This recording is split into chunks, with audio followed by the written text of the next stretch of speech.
जाते हैं। संज्ञा के स्थान पर जो शब्द प्रयोग किए जाते हैं उन्हें सर्वनाम कहते हैं। ठीक है, सर्वनाम किसे कहते हैं? संज्ञा के स्थान पर जो शब्द प्रयोग किए जाएंगे उन्हें क्या कहेंगे? सर्वनाम। सर्वनाम के कितने भेद हैं? 6। मेरे साथ साथ बोलिए। पुरुषवाचक सर्वनाम, पुरुषवाचक सर्वनाम, निश्चयवाचक सर्वनाम, निश्चयवाचक सर्वनाम, अनिश्चयवाचक सर्वनाम, अनिश्चयवाचक सर्वनाम, संबंधवाचक सर्वनाम, संबंधवाचक सर्वनाम, प्रश्नवाचक सर्वनाम, प्रश्नवाचक सर्वनाम, निजवाचक सर्वनाम, निजवाचक सर्वनाम। ये 6 सर्वनाम के नाम हमने लिख दिए हैं। ठीक है, ये first, second, third, fourth, fifth, sixth. अब इनके बारे में ये होते क्या है? पुरुषवाचक सर्वनाम किसे कहते हैं? जैसे बोलने वाला अपने लिए या दूसरों के लिए जिस शब्द का प्रयोग करेगा उसे पुरुषवाचक शब्द कहेंगे। जैसे सर्वनाम कहेंगे, जैसे मैं, हम, तुम। जैसे एक सेंटेंस बताती हूँ मैं, हम सवेरे कल घूमने जाएंगे।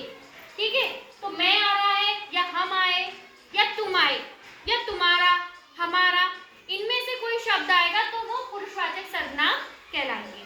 ठीक है, सेकंड नंबर का क्या है हमारा?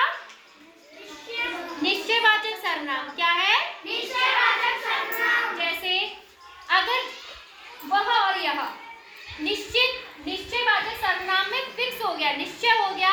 जैसे पास के लिए हम वह का प्रयोग करेंगे, सॉरी, पास के लिए किसका यूज किया जाता है? यह का, और दूर के लिए वह का यूज किया जाएगा। जो सर्वनाम शब्द पास या दूर का होने का बोध कराएंगे उसे क्या कहेंगे? निश्चयवाचक सर्वनाम। ठीक है, नेक्स्ट है अनिश्चयवाचक सर्वनाम। अनिश्चयवाचक सर्वनाम किसे कहेंगे? जिसमें कोई फिक्स ही नहीं होगा, अनिश्चित वस्तु का बोध कराएगा, वो अनिश्चयवाचक सर्वनाम। जैसे कुछ, कोई।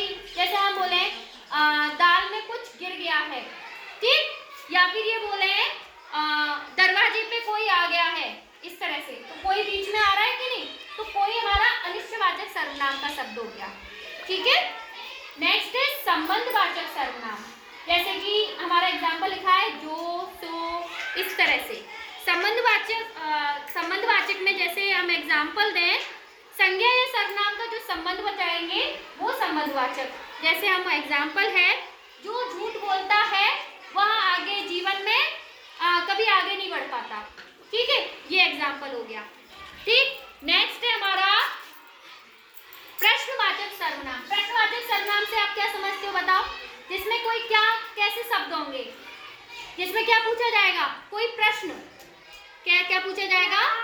कोई प्रश्न पूछा जाएगा। जैसे तुम्हारा नाम क्या है, वह कौन है, इस तरह से प्रश्नवाचक सर्वनाम। एक एग्जाम्पल आप भी बताओ, कोई सा भी, कोई भी एग्जाम्पल बताओ प्रश्नवाचक सर्वनाम का।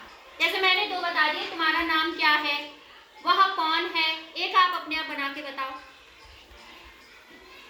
तुम कौन हो, ऐसे नहीं बन सकता।